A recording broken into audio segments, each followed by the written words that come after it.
Another fire alarm service call. Here we're going to connect our download cable so we could download the new information from the laptop to the fire alarm control panel.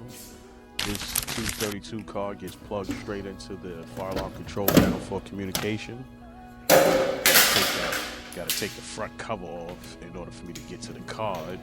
So here I plug the card in, then I'm gonna put the default password in so that way I can activate, or rather turn on, this RS-232 port once I actually get this thing in. These things are kind of hard to get in.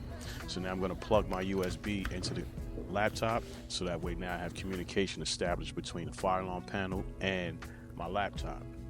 So what I'm doing now is I'm trying to upload the existing software that's inside of this panel so that way I can have it onto my laptop, make the changes, and download it back. So I'm adding a default password, which is 2222. This actually opens up the RS-232 port for communication. You will not be able to talk to the panel if you do not have the RS-232 port open. So now I'm uploading the panel. I'm grabbing all the information that's inside of the panel so I can make a few changes, and then I download it back into the system. So it takes a little while to download depending on A few moments later. So now I got all the information and I'm downloading. This is another fire alarm service call. Master Tech out.